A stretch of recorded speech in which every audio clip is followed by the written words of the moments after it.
page 139 inshallah. Zakat.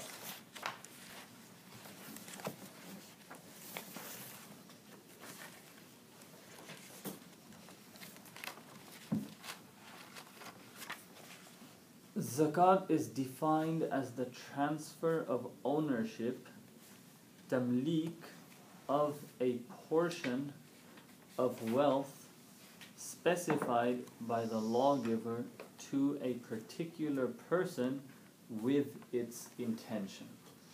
So basically, what is zakat? So zakat is defined as the transfer of ownership. Tamlik. Tamlik meaning making someone the owner. This is an integral part of zakat.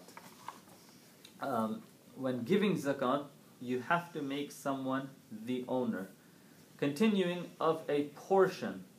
What portion? It's written here, namely 2.5% of one's wealth that is equal to or above the zakatable amount, the nisab. What is the nisab, the line over which a person has to give zakat? We'll get to that afterwards. Specified by the lawgiver, who is Allah subhanahu wa ta'ala. Who is it given to? To a particular person. You can't give your zakat to anyone. You can't just take out 2.5% and say, okay, here it is, you deal with it. No, it has to be given to a particular person with its intention. With its intention. So the intention part. Written here, because it's an act of worship rather than a tax. So many people equate zakat to tax and they say, well, okay, it's tax. It's not tax, it's actually an act of ibadah.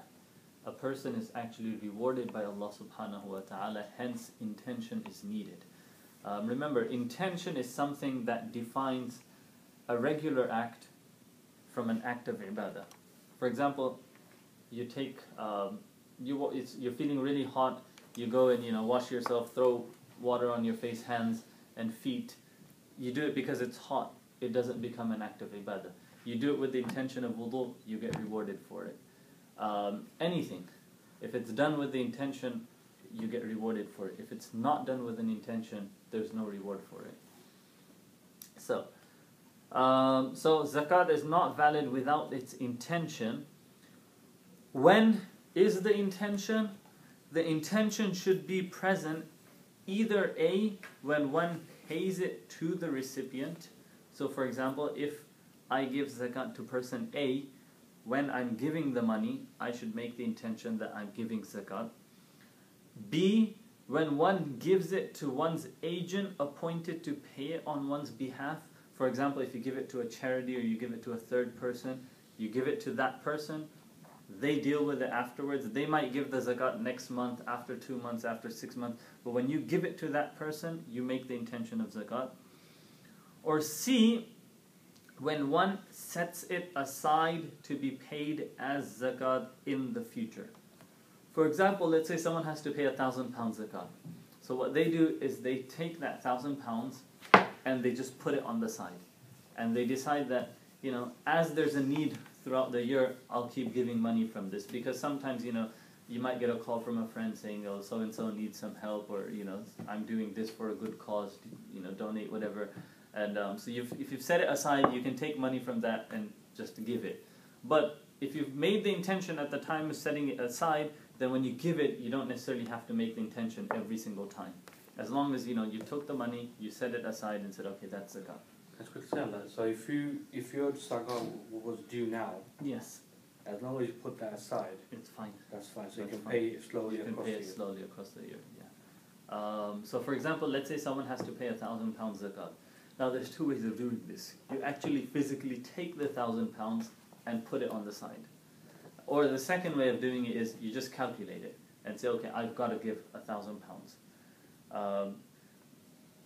The first option is safer because you have the money all set aside. With the second option, let's say an unexpected cost comes up or something happens and you no longer have the £1,000. You still have to give £1,000 zakat. Because then, like someone asked me a few weeks ago, that what if I don't have the money anymore? Oh no, it doesn't count if you don't have the money. That's why you should have taken it and either paid it or you should have put it aside. But if you put the money aside and don't pay it as soon as it's due, and then you pass away or something, then are you accountable for that? Yes. So then you should really pay. You should really pay, or you should let like a spouse, or if you're single, write it in your will that this year I need to. One thing that we're not, all of us, one thing that we never do is we never write things down, and because we at this age we expect to live a long life, but I think a few months ago I was just thinking that subhanallah, if I was to die tomorrow, there'd be so many things that my wife or no one would know of. Like things like just money. It could be friends' money that someone's given you £200, like look after this for me, or someone you've borrowed money from, and these are things that maybe we should take a notebook and start, or just make a file on the computer and just write things down. But a person would be responsible, yes. If one pays it without its intention, then it does not fulfill one's zakat obligation unless one later intends it as such while it is still intact in the recipient's possession. So people ask, a lot of times people ask this, they give someone a loan and that person, they kind of feel that they're not going to get their money back, so now they come and ask, can I make the intention that zakat? No, you can't. Because they want to kill kind of two birds with one stone. They know they're not going to get the money back, so they say, okay, let's just make the intention of zakat this way. I don't have to fork out more. That's not possible, because when you gave it to the person, you didn't have the intention of zakat. So when you give someone something, at that moment in time, there has to be the intention of zakat.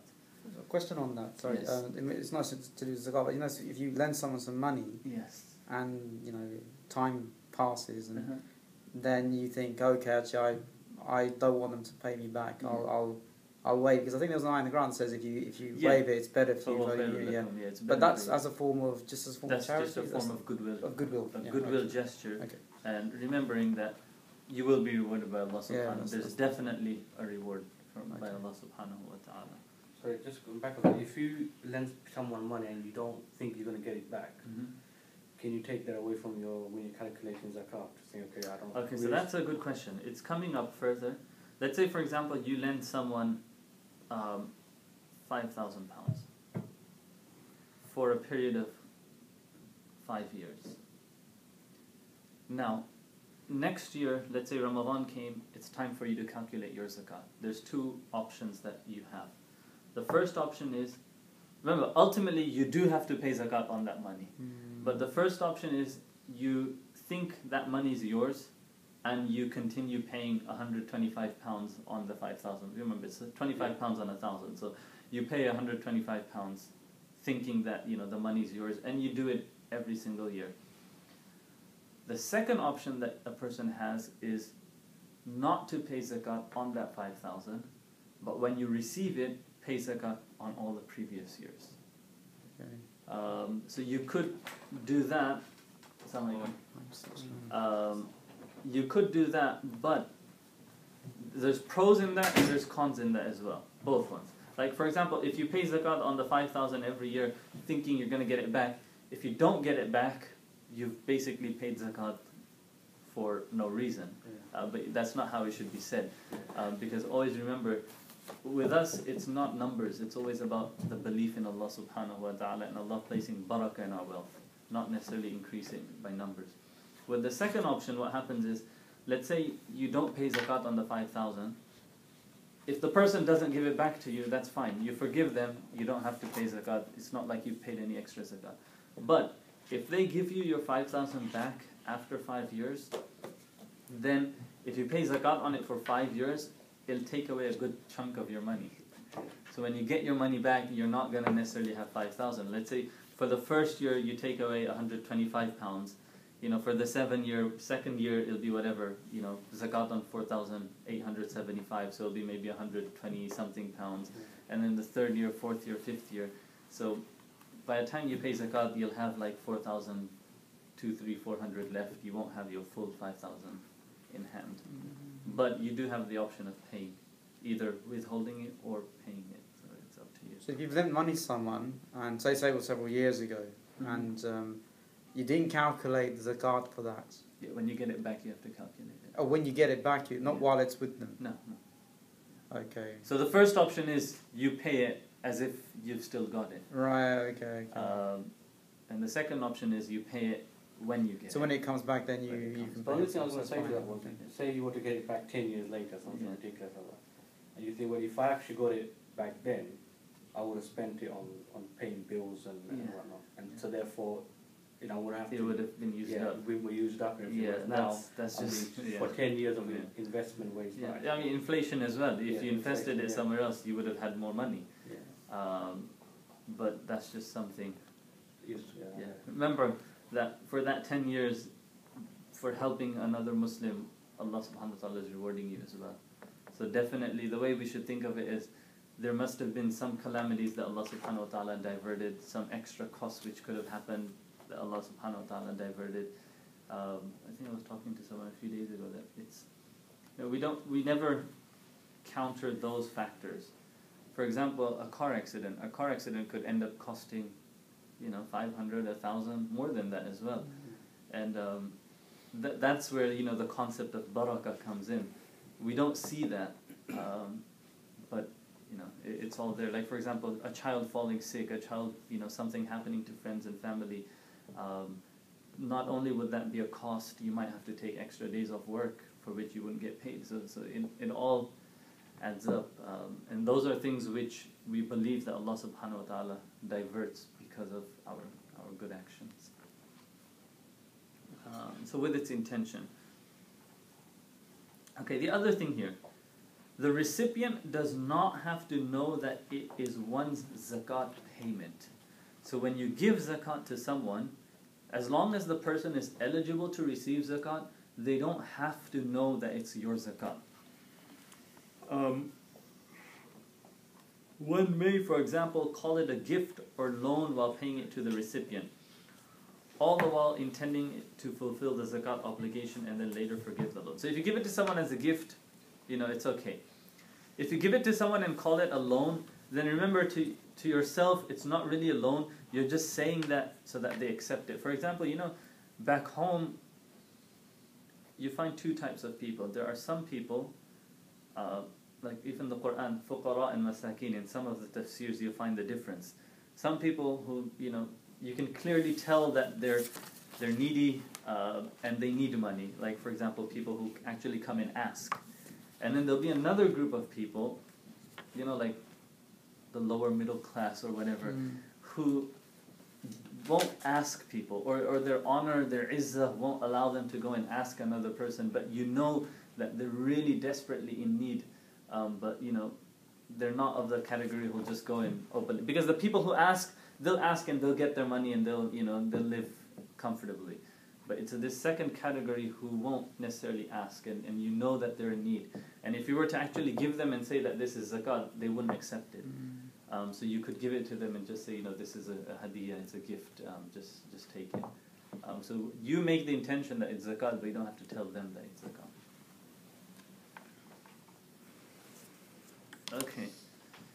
Now going back, zakat is defined as the transfer of ownership, tamlik, of a portion of wealth. So this is one important thing that comes, especially for Hanafis, when giving zakat, that you have to make the other person malik. You have to make the other person a complete owner, where they have full say in what they want to do with that money. So with zakat, you can't go to say, okay, that brother really needs zakat, so let me do one thing. Let me make a trip to Sainsbury's or Tesco's. Let me go and buy that, food and all of this, and let me go and give it to that person. You cannot do that with zakat. You have to give them money. The reason for that is, you may think they need food, but what if they've got to buy clothes, or they've got to buy diapers for the kid, or they've got to pay school fees, or something like that. So it's about making the person complete owner, giving them complete ownership of the wealth. Now, one thing that we do notice is sometimes people are given things, purchase things, as a form of zakat payment. Like, for example, when we work in charity, using zakat, we actually give people emergency food packs. Well, that's different because we know, like, refugees, this is what they need. They need food, or they need tents, or they need clothes. Sometimes you find, back home you can build a house with a few £1,000s. And you know that if you give the people the money, they're not necessarily people who'll be able to purchase a piece of land, or if they have a piece of land, they're not people who are able to manage their finances. So if you actually give them that large amount of money, it's money they've never seen in their life. So a lot of times what ends up happening is, they'll end up basically spending a portion of it. So in that case, it's better actually to, build them a complete house and give it to them, because they'll be able to utilize that for the rest of their life. Whereas if you give them the money, like a lot of times we've happened in India, where you give the family money, they've never seen that much money in their life, and all of a sudden, they'll start having good food and things like this, and afterwards they're like, now the money's finished, it's gone, and their house is still that collapsed hut, when rain comes and stuff. So it's, in that case, the scholars have given permission that you can give the zakat money to, let's say, an individual, he builds the whole house, and then you give it to them, and complete ownership. So ownership is really important when it comes to, so that's why zakat cannot be given to build buildings, for example. You get people who come, especially in Ramadan, from back home, they ask money from madrasas and hospitals and things like that. You cannot give zakat for a hospital building, or for a madrasa building, or a masjid in that case, because there's no ownership. No one person is an owner of that. It's a communal property. What if it's for their home that you're giving? So home you can give. Orphan homes. Yeah, orphan home you can give to. So a lot of times, what these madrasas back home do? They do something called a hila, where they take the money and they make someone the owner, and then that person gives it back. Okay. Gives it back to the person who gave it. Yes. Let's say, for example, back home, everyone, who's ever been to a country, who hasn't been to a country like India, Pakistan, or Bangladesh? Has everyone been? Okay. You find tons of buildings there. You ask yourself, the majority of the money that's taken out here, it's zakat. It's not lillah. No one has, very few people will be, okay, here's £1,000 just fi sabilillah, take it. So what they do with that money is they'll, for example, okay, Brother Muhammad, here you go, here's. So Brother Muhammad, and it'll be someone that's a friend, and Brother Muhammad take it, and then he'll give it back. Now when he gives it back, it's no longer zakat, it's good, clean money. So it can be used for anything. I was giving back to the person who's given. Like, for example, the principal of the madrasa has £20,000 zakat, and he wants to build a big building with it.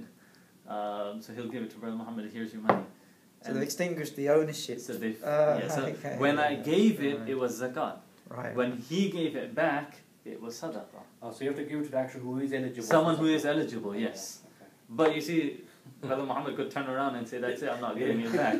So this is, and it's based on the hadith, like the Prophet ﷺ, he wasn't, he would only have no sadaqah, no zakat or anything. And once the Prophet ﷺ walked into the house, and it was Aisha radiallahu anha was cooking something. The Prophet said, what's this? And she says, Ya Rasulullah, you can't have it. It was sadaqah. It was given as a form of sadaqah. So the Prophet ﷺ said, Laki sadaqatun walana hadiyatun, that it was sadaqah for you, but now when you give it, for us it's a gift. So it's. That means you can't. I don't know whether you're going to be getting onto that or not. Eligibility, when if a friend or somebody is raising money through charity through, like an intermediary, like. Those you can get Just Giving websites. Yeah. That when you nominate a charity, yeah, you can give to that, as long as the cause that the friend is raising for is the zakat eligible cause. And how do you determine that? Because he'll have listed his cause, won't he? What is he fundraising for? Well, if he's fundraising it just to, let's say the charity's cause is, we build hospitals, like I was saying, we build hospitals, right? And, for the needy. Then does it still classify as... So if it's a building, Yeah. then the charity will, this is what most likely the charity is doing. Mhm. If it's for the actual building. Yeah. If it's for patients in the hospital, Yeah. they're eligible to receive zakat. Okay. Remember, it's because they become ownership of the goods or whatever that, but the actual building that would become communal property. So when does it classify under the other scenario you're saying, where if You complete the whole thing, like the house, and you give it to them. Yeah. But you see, then they become owner at the end, so they have complete ownership. But if the charity's saying that let's say not hospital, then let's say that houses, so then that's okay. then it's fine. Yeah, Okay. then it's okay. A hospital would, because no one person would own the hospital, otherwise it'd become a private business. What about water wells? So water wells as well, according to the Hanafi fiqh, water wells are communal. That's why we at the charity we get a lot of calls, people asking water wells, can we give zakat? So no, water wells, all of our water projects are lillah only, fi sabilillah. So you cannot give zakat to water projects, because a water project, whether it's a well or a hand pump, or it's used by everyone and no one owns it. So it's important. It's important. there's no tamlik in that. Fact, There's no ownership in it. Because a lot of the big charities, mashallah, they do lots of good work, but when they obviously claim it to be zakat, Yes, I mean, is there going to be? I mean, are they? So this is something education for them yeah, as well. I mean, yeah. But you see, now that you know, you can be careful where you give. well, your that's true. That's true. I thought, when you actually pay through these charities, they actually tell you, are you paying lillah, are you paying zakat? Yeah, they do. They So I do. thought, so they're aware of what my intention is, Yeah. and they can apply. So if you just give it, like we have something called most needy, where people just donate most needy. Then if it's zakat, then it goes to a cause which is zakat eligible. And if it's lillah, then it'll go to a cause which is, the scope for lillah is very wide. You could do, like for example, with lillah money, you don't even have to give it to anyone else. You could invite your friends to dinner, and that's fi sabilillah. Okay, so moving ahead. So that is, zakat is defined as the transfer of ownership of a portion of wealth specified by the lawgiver to a particular person with its intention. Moving ahead. It is obligatory, so zakat, to give zakat is fard on every free Muslim who is legally responsible. Legally responsible, whenever we talk about everything, like fasting, if you're adult, if you're sane, if you're Muslim. So same thing here. Legally responsible, adult, and sane. Otherwise, you don't have to give zakat. And who possesses the quantum, the zakatable amount, which is called the nisab, that threshold. Whether in monetary wealth or in trade goods, whose value is equivalent to the nisab of wealth, over which a full lunar year whole has passed in excess of any debts and of basic personal needs. So, who possesses the quantum zakatable amount, the nisab, whether in monetary wealth basically means cash, gold, silver, stocks, bonds, any other form, any other assets which you can liquidate to get money, or in trade goods. So if someone has a business, they have a shop, they sell electronic goods. So whatever the value of the electronic goods works out to be, they would be responsible to pay zakat on that as well. Whose value is equivalent to the nisab of wealth, meaning it reaches the nisab of wealth, which currently for silver is how much? 300 pounds? I can't remember, it was some grams. And for gold, it's a few thousand, I think. especially with the current gold rates. What is it, 80 something grams of gold and 500 something grams of silver. If you want the exact number, send me an email, I'll send it to you, inshallah. So if you have that much, so in silver it works out to be, I think, 400 pounds maximum. So if you've had that much, which is excess of any debts, so let's say you've got £1,000, but on the other hand you've got £5,000 debt, so which actually puts you in the negative of 4,600, then you wouldn't have to pay any zakat on the 400 you've got. And the last thing they've written here, over which a full lunar year has passed. Okay, a lot of people get mixed up on this full lunar year has passed, or this whole thing that a full year has passed. Very simple, this sentence doesn't apply to us, or for most people, because all of the cash that you have, it's all one pot basically.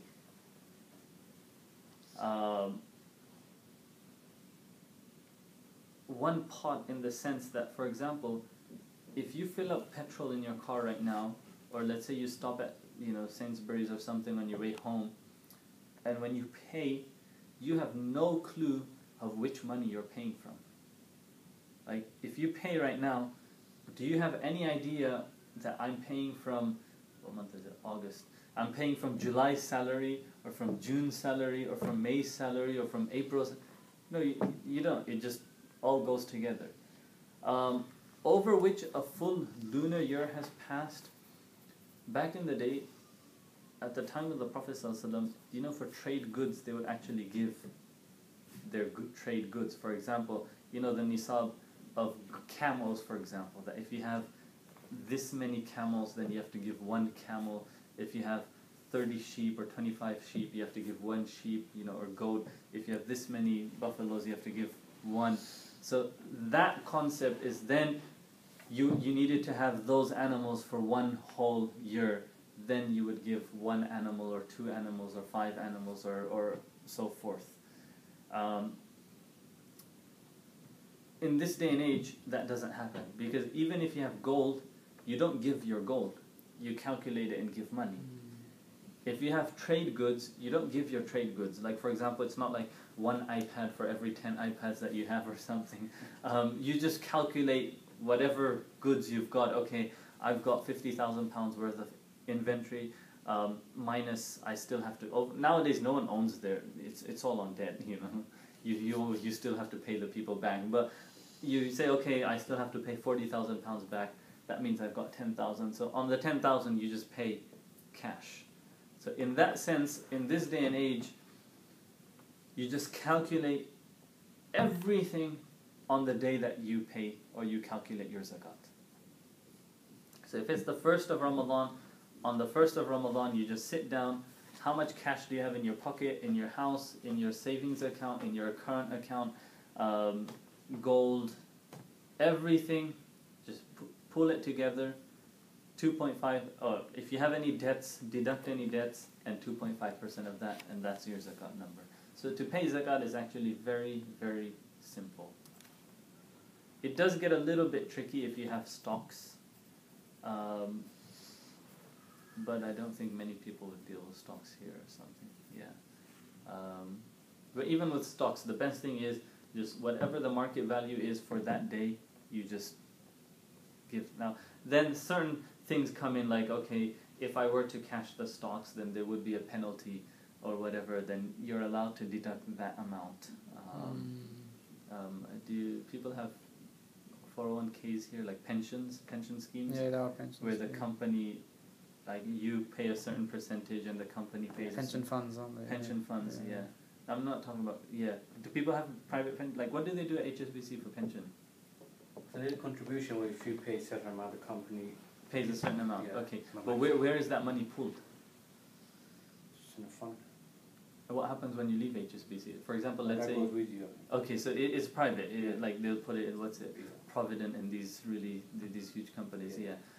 So with that, then there's different ways of calculating it. Because usually there's a huge penalty and tax percentage if you cash it or if you liquidate it earlier than the 60 year or when. I don't know, what is it over here? 64, 63. Like in America, if you cash your 401k, you get taxed, and your penalties and tax will be close to 40% or 44%. Islamically, you're allowed to pay into a pension fund anyway. Yes, Even but company, I don't know about here, but in America there's 2 pension funds. With one pension fund, you actually have the option of where you want your the money to be invested. So you get to choose, okay, I'd like, these avenues. With the other fund, you don't get the option. It's just the company just... Now, if you get the option, then it's totally permissible because you can choose, okay, I don't want these companies, I'd like it in this. Like in America, you can even choose Amana or there's this, not HSBC Amana, the other Amana there, which is part of, I think Guidance has one as well. With the other, where you're not allowed to choose, then the money could be invested anywhere, even in haram avenues. In that case, if your company allows you to not put money in a pension fund, then you should opt for that. But I don't know, do companies give you the option of not? Yeah. They do. All companies do. Yeah. Okay. In America, it's not like that. You have to. You have to. Really? Yes. And also, what about the situation, for example, at the company that I'm at, if you put in, for example, 2%, then the company will put in an X 2%. Yeah, that's totally 5% or fine. something. That's totally So even though you're not doing anything for that money, no. even That, though because companies- keep in mind, you are doing something for that money. It's part of your package, benefits package. It's not just the that's kind of like part of the salary. You're not seeing it, but you'll see it hopefully, inshallah, when you grow old. So it's part of the package. Yeah. On that, I was going to say to you, I was told a while back, but I'm not sure how it is, where, for example, if you got gold, Yes. and these gold, have no intention of selling it for monetary terms, Yes. they're more sentimental. So with gold, according to the Ahnaf, gold or silver is assets. Period. Regardless, sentimental or Whatever. It's an asset, you have to pay zakat on it. According to the Shawafi, if it's gold that's used, you don't pay zakat on it. So for example, jewelry that, wife wears, uses, they don't have to pay zakat on that. But if it's locked up somewhere, then that's an asset and you have to pay zakat on that. Or if it's locked up but they use it once in a while. Yeah, so according to the Why Ahnaf, do it that? doesn't make a difference at all Okay. because Yeah. you have to pay zakat anyways. Okay, that's fine. Whether pay it, you just wear pay it, it. you don't wear it, doesn't matter, you still have to pay zakat. It's easier. Sorry, so what was that? You're saying jewellery you do or you don't? You do. Hanafi, you do. Not jewelry, gold and silver. Okay. Yeah. Diamonds, there's no zakat on diamonds. Pearls, there's no zakat on pearls. even though there is a value. As long as it's worn and not bought for investment. Now you said before, anything that there's a resale value, if you sell it, that's what's... For gold and silver. That's for gold and silver. So for gold and silver, according to the Ahnaf, you have to pay zakat on it, whether it's used or whether it's bought for investment. According to the Shawafi, on gold and silver, you only have to pay zakat on what's in an investment, not on what's used. So if your wife has an earring or a necklace or a ring, and they wear it even if it's once in a while, as long as it's used, there's no zakat on that. According to the Hanafis, there is zakat on it because it's always there. It's a form of money. Yeah, that makes sense. You could always liquidate it. So are you saying that there is or isn't? If that's jewellery, Yeah, there is. you pay it on You the pay, jewellery. yeah. Not on jewelry. Gold, on silver. gold and silver. Gold and silver. Yeah, but Gold and silver jewellery. which Gold is and silver jewelry, yeah. Because nowadays there's diamonds, there's pearls, Yeah. which actually hold a lot of value. But if it's bought for usage, personal usage, then there's no zakat on that. But if that gold is, platinum of it in some cases. Yeah, so more. platinum as well. Someone who asked the question, was it someone from here or someone sent me an email? I can't remember. Platinum, there is zakat on that as well. because it's a form of Gold. gold, isn't it? I'll have to I'll look into my I emails. thought it was different on the periodic table. Yeah, but doesn't it use? That's if you mix it. It's pure. I don't Okay, know. okay. I'll just look into it again. Just send me a reminder email, inshallah. Yeah. Now, even when it comes to gold and silver, since we're going off topic, let's just talk about it. You know, with gold and silver, you pay on the market value. So with your wife's gold and silver, it's amazing how husband always ends up paying. But Yeah, that's the point. it's the zakat. You basically can take it to a jeweler and ask them to value it, and then you can only pay whatever the value is at that. Because, for example, it could be 60 grams. Well, it's counted in ounces, but it could be like whatever 3 ounces or 4 ounces. But when it was new, it was worth that much. Like, for example, let's say when you bought it, it was 4 ounces, and now if you calculate it at 4 ounces, it's going to be whatever. Let's say it's 6,000 pounds. But if you take it to the jeweler says, no, I'm only going to give you 4,000 for this. Now, don't go to the one that does. Go to 2 or 3, and you could kind of work out the average of what you're going to get. And it's okay to pay zakat on that amount.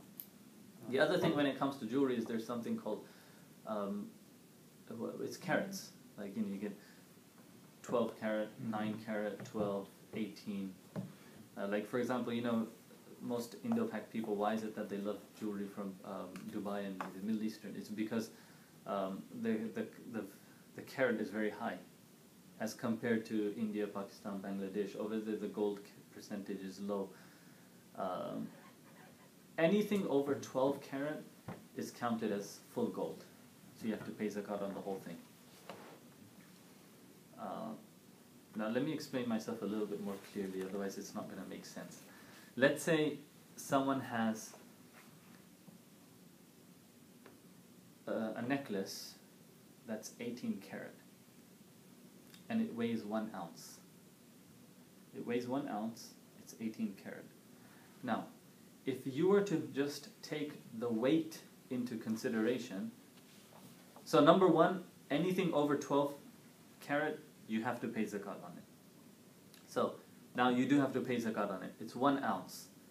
If you go online, Kitco, whatever, and you find out what 1 ounce of gold is, let's say 1 ounce of gold is 1,600 pounds. So now you say, okay, I have to pay 1,600 pounds on this 1 ounce of gold. But hang on, this is only 18 carat. And the price of 1 ounce of gold that you saw online, that was for full solid gold, 23.9 pure gold basically.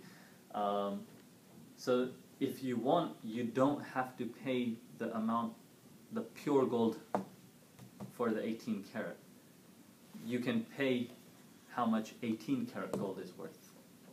And 18 karat gold will definitely be lower. It won't be the same as pure gold. If pure gold is 1,600, naturally 18 karat is going to be, I don't know, 1,300, 1,400 or something. Not pure. Oh, yeah, Okay. because it's, 6% less. That's why if you take it to a jeweler, it becomes a lot easier because he'll tell you the value based on whatever it is. Like the ring might be 23 karat, the necklace might be, 16 karat, 18, whatever. So it's always better. Always keep in mind, the other day a brother asked me, what if I just calculate it according to the gold prices online and the full weight? It only means that you're giving more zakat. And remember, there's no harm in giving more. And even if you think of it that way, when you do give more, if you're giving, unless someone has a large amount, then the more amount will be more. But if it's like, let's say you're giving more zakat on 4,000 pounds, more zakat on 4,000 pounds is only 100 pounds. And we ask ourselves, there'll be a lot of other places where we spend 100 pounds, so there's no harm in actually giving 100 pounds more in zakat. At the end of the day, our belief is that whatever we give is returned back to us, multiplied in many folds anyways. So that's one thing to keep in mind in regards to gold, silver, Sorry, just going back to the pension. If you've not asked or chosen to do the pension, you're not contributing, and the employer is. Do you pay zakat on that? There's a lot of different opinions on this.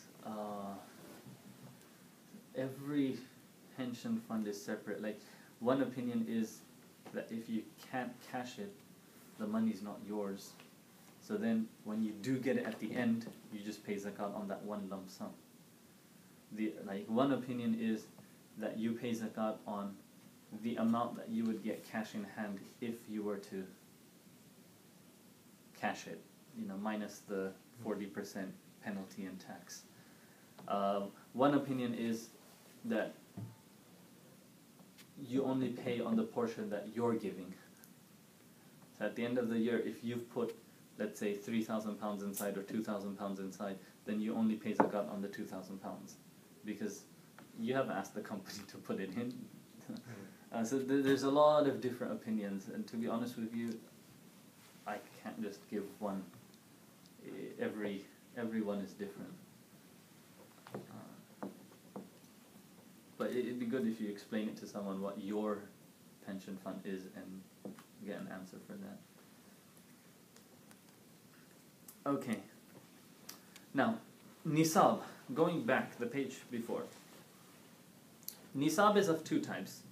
Nisab wujubuz zakat, nisab upon which, threshold upon which zakat becomes wajib for a person to give, and nisab hirmanuz zakat. Nisab hirmanuz zakat means the threshold on which it becomes haram for a person to take zakat. So although they're not necessarily taking zakat, they still don't have to give zakat either. This is what this footnote is about. Okay, the first type upon which zakat is due is the minimum amount of wealth which zakat is due, specifically from one's monetary wealth, gold, silver, cash, livestock, trade goods, with the condition mentioned above. So if you have, whatever, £400 worth of goods, gold, silver, whatever, you have to pay zakat. It becomes wajib to pay zakat. The second type is nisab hirmanuz zakat, is the amount of wealth by which one would become ineligible to receive zakat, yet is considered, though he may not have to pay it either. It is the same amount of wealth as the first type, yet is considered from any type of wealth other than one's basic personal needs. Okay, let me give you an example here. Nisab, the threshold upon which a person has to give zakat. You all understand that, don't you? According to silver, it's 300 something grams, about 400 pounds. Gold, it's 80 grams. I can't remember the market value right now. It's a few thousand pounds. If you have that much, then it becomes wajib to give zakat.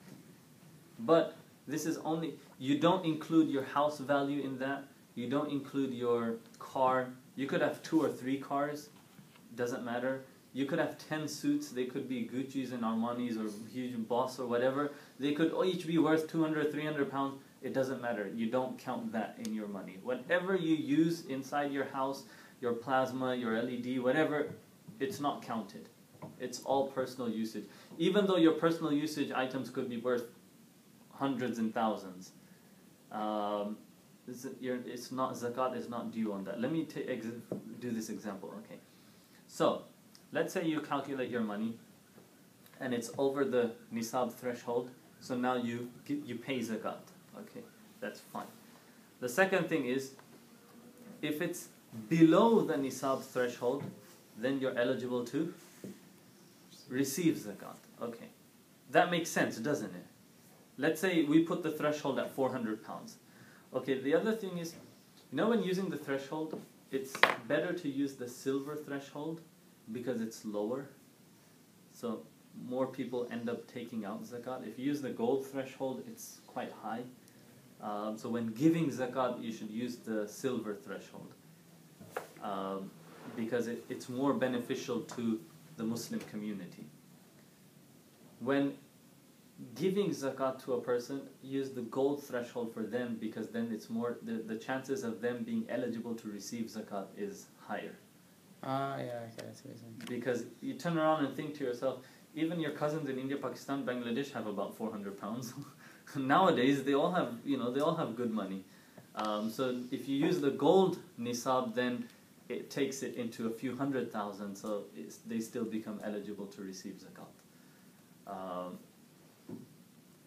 But let's use the silver threshold. 400 pounds. So if you have more than 400, you give zakat. If you have less than 400, you are eligible to receive zakat. You just pay zakat what's above the No, the full amount. The full amount. Yeah, that's a good question. A lot of people ask that. Do you just pay what's above?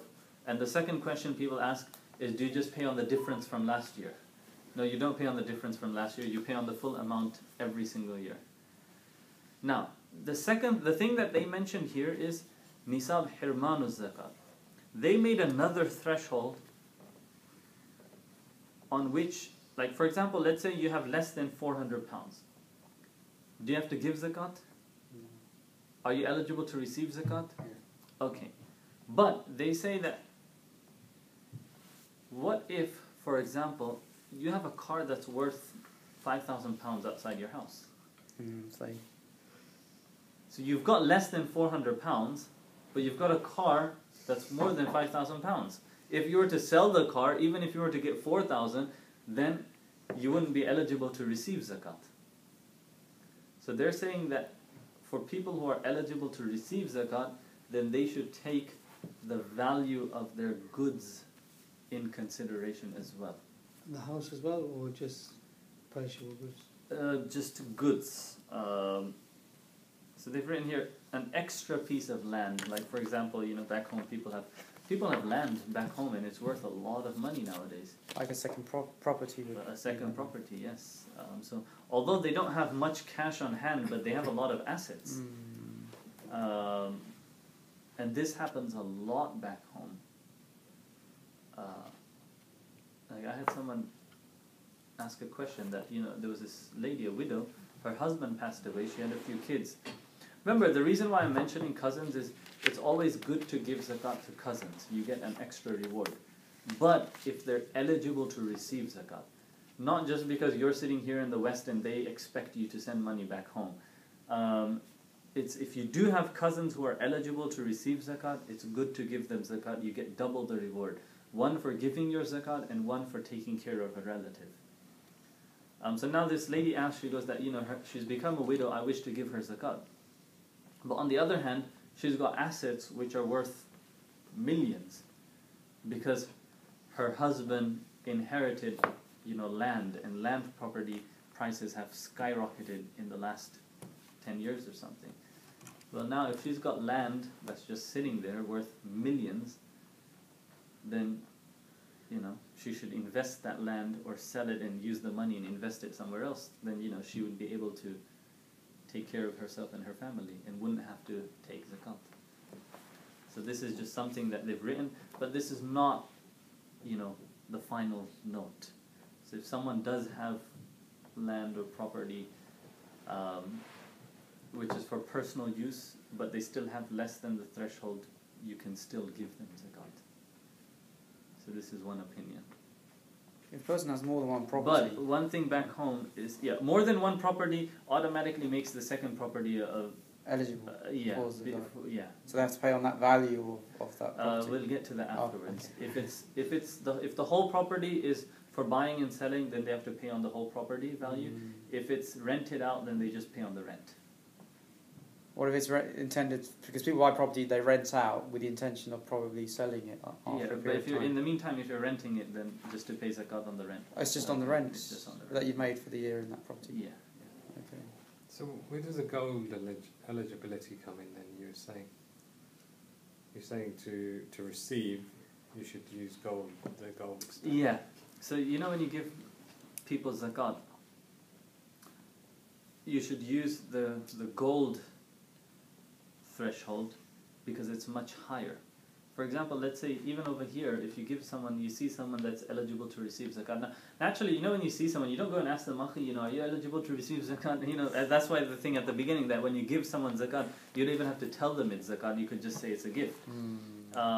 But if you think of it the other way, you think, well, hang on, the person is in need, but then most people would have £300. So then you still want to give it to them, so you can still give it to them, but kind of use the gold eligible because you think, well, they're not going to have £5,000. So it still becomes okay for you to give them zakat. But when we're working out our zakat, Use the silver nisab. But if we've always used the gold one when we're paying ourselves, then are we liable for the? I mean, for example, when I started work, that's when I first had the gold value in this out, and that's when I started paying zakat. But I was probably 14 or 15 when I had the silver value, but I never paid it. Because That's fine. That's fine. so I don't need to pay it now. No. But the other thing that scholars mention is, for us nowadays, we have gold and silver. And at any point, whenever someone has gold and silver, then they should use the lower value. Like, for example, if you're married, naturally your wife will always have something that's silver. Or you might even have a silver ring or something. So then because we're doing a mixture, we're not paying silver zakat from silver, gold zakat from gold, and money from money. We're just putting everything together and paying money. So then it's better to use the lower threshold. But these thresholds, they're just to determine if you're eligible to pay. Pay, yes. So once you've decided that, then you just pay it on whatever you've got. Yeah. So that's okay. So you'll end up paying the same amount, but if you use the gold threshold, and if you've got less than the gold threshold but more than the silver, you should pay. Then if you use the gold threshold, you're not going to pay zakat. Right, okay. Whereas if you're over the gold threshold, then it doesn't matter. You're going to end up so paying it's for when you're in between. In between. Right, okay. Yeah. Okay. Sorry, just one more quick question. So you were mentioning that it's good to send zakat to relatives. Yes. Do the scholars comment on whether it's better to have the zakat, the proceeds of the zakat go to your local community or go back home to India? So that's it's a matter of balancing it out between everything. So you should keep a portion for your local community, but at the same time your relatives do have a right over you as well. Especially if they're close relatives. Keeping in mind, if someone passes away and they don't have any children or parents, it would be the relatives who would inherit. So that's one thing to keep. One thing on this relative point, we were mentioning that, they have assets. But let's say their assets are worth a lot, but it's farming land or whatever, so it's things that they use, so that's not, you don't have to count that in zakat. But one thing back home is people do keep a lot of gold. So if they have gold, that is counted as zakatable amount. So if they have gold and they're poor, then they're not eligible to receive zakat. But we may not know. We may not know, but it's one thing that women at home will always know. Especially with close relatives, they'll always know who's got how much gold, or who was given how much in weddings and stuff like that. So it's... See, back in the day, with our grandparents and great-grandparents, their investment was gold. They didn't have banks. And they always kept gold for that rainy day or something to fall back on. Like my grandfather's brother, when he passed away, he had tons of coins, all minted. And afterwards they sold them. He didn't have any children, so everyone else inherited. But he never kept money in a bank. He always had those gold coins and silver coins. So what if you had people on different, you've obviously got people on different nisab levels, say, or below the nisab level, so say you've got someone, you gave an example, £300, £200, or say £50, so obviously the ones at the lower end probably more eligible to receive, or is that... It just depends, yeah. Okay. Something like women, widows are more eligible, children, families with children will definitely have more costs, as compared to, a young person back home who just doesn't want to work. They could work and earn a living. It could be something minimal where then you could support them, But if they just want to be lazy, then it's better off to give it to, and then like what you mentioned, local community, emergency, you know, emergency something relief, happens, yeah. emergency relief with across Muslims across the globe, so it's Does that 2.5 ever change or is that fixed? it's fixed. Does zakat have to be paid to Muslims? Yes. It's coming up. Eligible recipients of zakat. Yeah. You know what, the thing that you mentioned, people ask over here in your local community, there are people eligible to receive zakat here in the local community, but it's very hard to work out. And then the social structure is based such that if a person is legally in the country, then they are being helped out. But then naturally there are refugees and people who are legally in the country, they don't have anything. One thing that we did in America is every single penny that people donated zakat to the masjid, it was all distributed in the community. Because there is no welfare. There is no child support, no credits, no... What do they give here? They give support for rent as well, isn't it? And stuff. Yeah, there's nothing. Don't get that in America. No. I mean, yeah, the Latinos or whatever, they'll get something. But other than that, if you lose your job, you have to pay your rent. You have to pay your mortgage. Oh, really? And when your savings dry up, from being up there, you could be down here within a period of 12 months or 18 months. Like people owned homes when the credit crunch happened, they were down to sleeping in their cars within like 6 to 8 months. But I suppose here you have a lot of people who have a lot of debts. So they might be living a decent lifestyle, but student loan, like student Yes, loans, they you come out with mentioned student £50,000 loans. Yeah. of debt at the end of 3 years. So if you total up all their debts and their assets, they're always going to be in debt. So can you pay your zakat to them as well? So number one, zakat cannot be paid to the wife. Yeah. Number two, the Hanafis don't like to deduct long-term loans because it doesn't affect your lifestyle. You're still living a comfortable lifestyle. One debt is like, you know, I owe Brother Muhammad £1,000 and I finished my period, whatever, 1 year that he gave me, and now he's knocking on my door, calling me every single day, and I'm worried, like, you know, what do I do? You know, that's a whole different scenario as compared to the student loans where you're still working, you can work as long, you know, they'll deduct, what is it? They deduct a percentage if you earn, if you don't earn, like in, 20 years, then they'll forgive you, so that's not really, so that's when it comes, if it's a genuine loan, person is struggling to pay off, then yeah, you can help them. Yeah. Okay, so now we finished that. Moving ahead, the nisab of gold is 20 mithqals. So other thing here, basic personal needs refer to personal items that are not zakatable. One's house, furniture, clothing, vehicles, equipment used for one's profession, personal belonging, books, anything, as long as it's not purchased with the intention of reselling it. Then it's totally fine. If it's purchased with the intention of reselling, then it becomes a zakatable asset. Now that doesn't mean you buy a car and then you think, okay, well 2 years later I'm going to resell it. No, I mean that's different. This is, you buy a car and you think, okay, the next person to offer me £200 more, I'm going to sell it to them. That's when you have a business, you're buying and selling. Okay.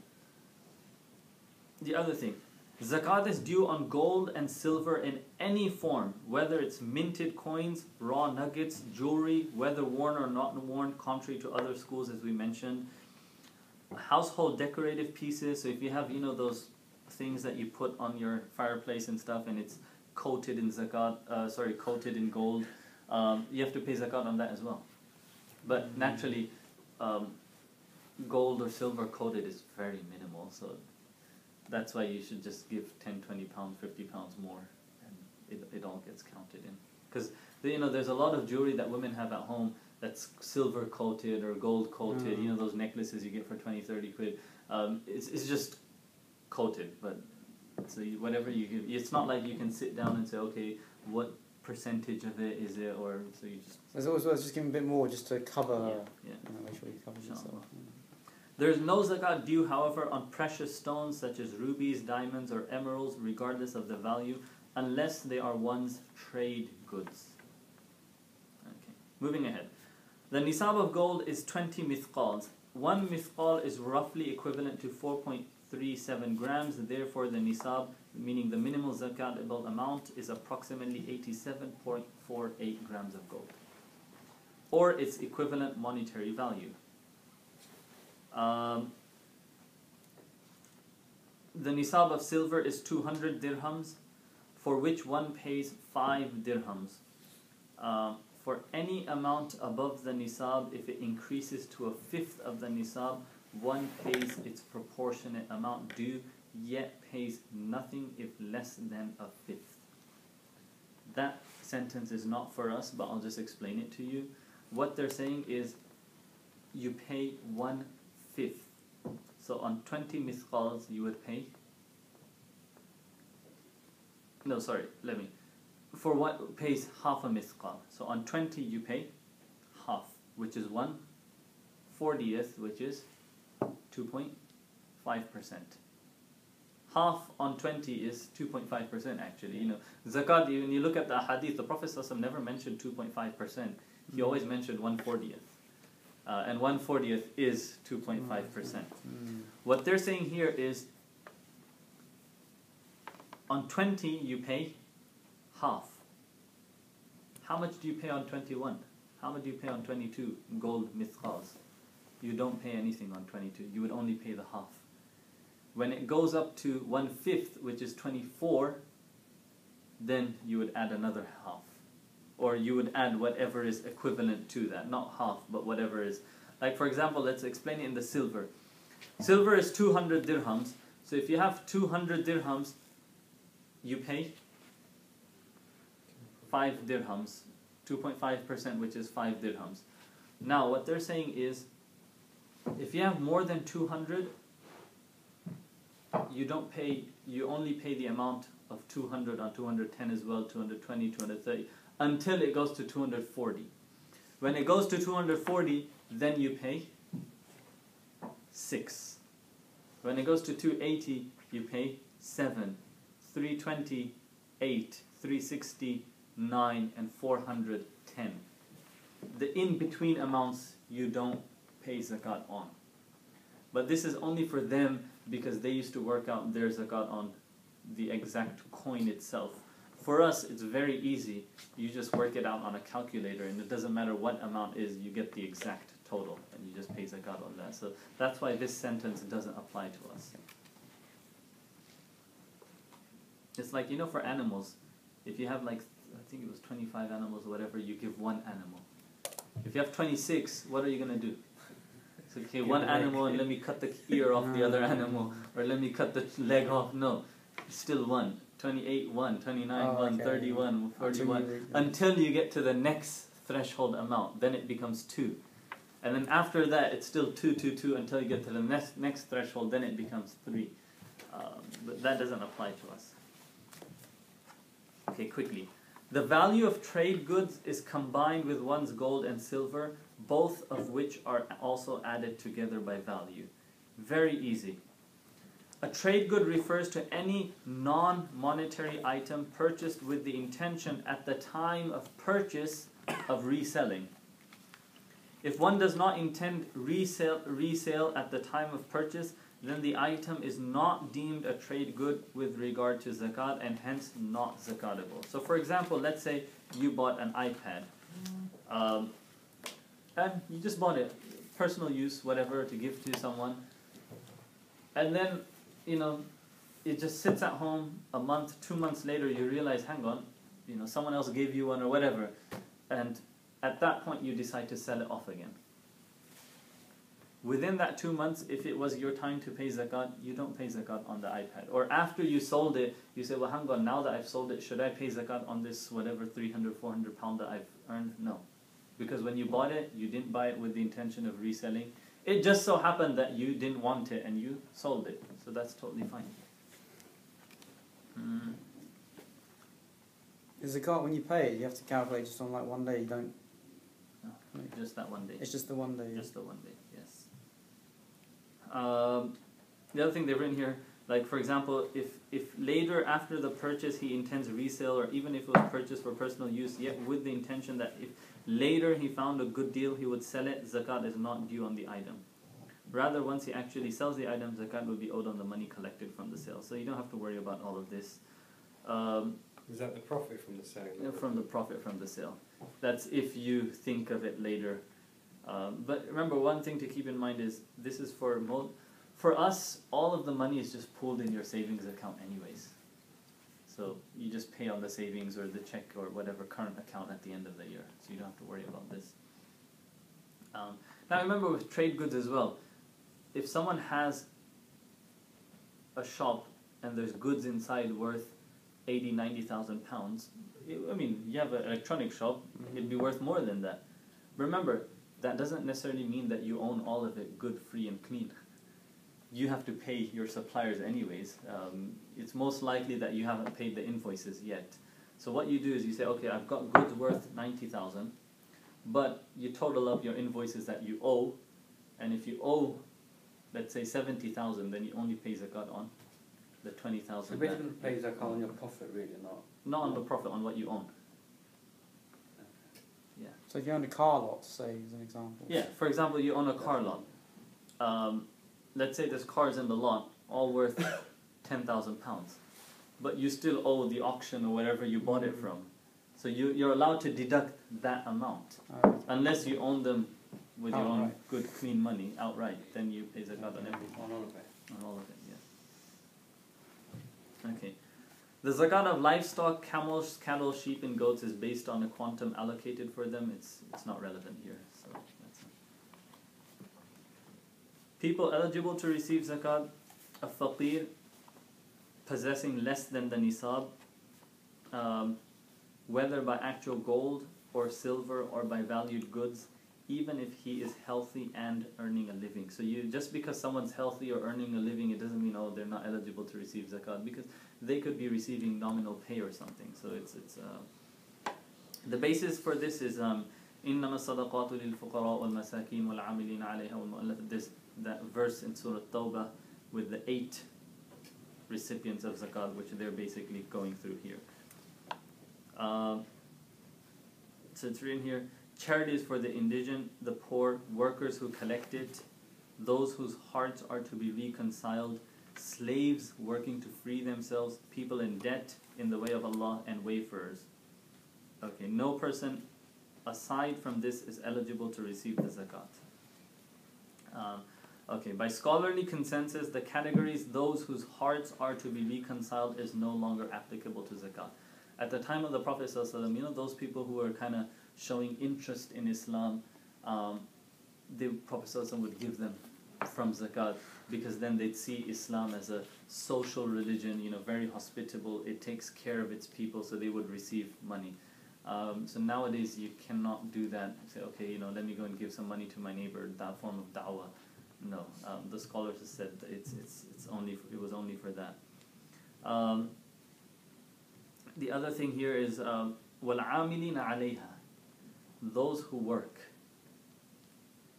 So the Hanafi scholars say that this was at the time of the Prophet ﷺ, and at the time when there was an Islamic khilafah, where the Khalifa would appoint people to go and collect zakat.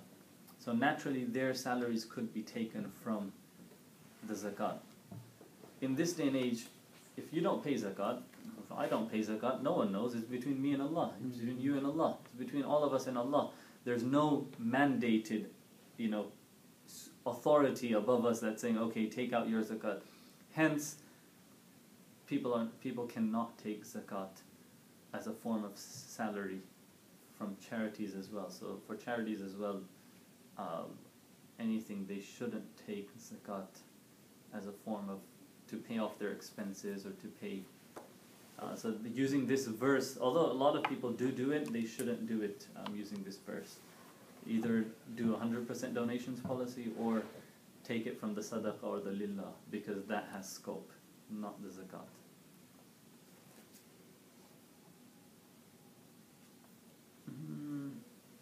If you continue at the footnote, they've written, Moreover, the condition for all categories, as noted from the definition zakat above text, transfer of ownership to an individual from one of these categories. Therefore, one cannot pay zakat to build institutions such as mosques, hospitals, for general public welfare such as fixing roads or bridges, sponsoring someone's education or pilgrimage without first transferring ownership to a poor individual.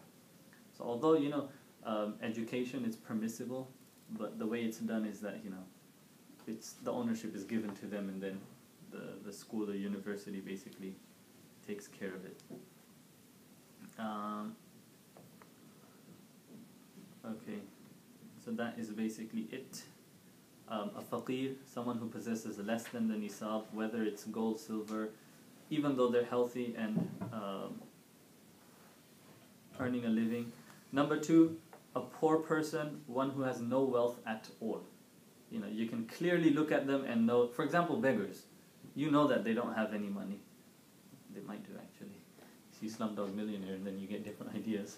But, you see some people, no money. And then you see some people, the category fuqara and masakin. Number 3, a slave working to free himself or herself no longer applies, but they could be given zakat. A person in debt, such that his debts take his wealth below the nisab. One thing to keep in mind, long-term debts shouldn't be deducted.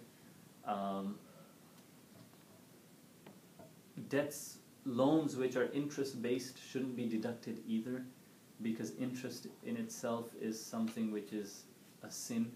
Now, whatever the situation a person is involved in it, the zakat is a means of purifying. So by giving zakat, we pray that Allah subhanahu wa ta'ala purifies whatever interest-based transactions we're dealing with. So we should actually give zakat and not deduct it. Otherwise, if people started deducting their mortgages, no one would pay zakat. Very few people would be paying zakat. A soldier cut off from his group, a pilgrim cut off from his group, a wafer, despite possessing wealth in his homeland, has nothing with him on his journey. For example, someone comes, you get a lot in America, someone walk into the masjid and show a driver's license. I've come from Texas, I was driving, I don't have any money for petrol, or I need a flight back. They might be nowadays there's different things. You have debit cards, so wherever you go your money's with you. You have Western Union, people can transfer money to you, whatever. But if someone is in that situation where they're rich back home but they have no access to their money where they are, then they're eligible to receive zakat. And 8, one who works as a zakat collector. So they've written here, who is paid out of zakat funds enough to fairly suffice him, so no corporate salaries. This, however, only applies to someone appointed by the government, not to one working for an independent organization. The one paying zakat can choose to give to all recipients of all of the above categories, or to any one category, regardless of whether or not recipients of other categories are present. So, we'll end with that, inshallah. We're getting late. So just one last question. You mentioned not to do long-term loans or payments, I think. Yes. So it's like mortgages, which obviously we should try and avoid. Long-term. But no, you're not trying to. Well, there's Islamic mortgages as well. So you have a mortgage. Yes. And if someone does have a valid Islamic mortgage, then they could deduct that. So, but I'm saying if you are paying mortgage payment every month, then you should include that in what you own. Is that right? Is that what you're saying? No. Let's say you at the day you have to pay zakat, you bring all of your assets together. Yeah. You've got about £10,000. Yeah. But at the same time, you've got a mortgage and you still owe 150,000. Right. So if you were to use the 150,000 as a debt, you wouldn't pay any zakat. Oh, from that point of view, okay, right, okay. I see what you're saying. Oh, okay. It doesn't affect it other. You just leave it out basically.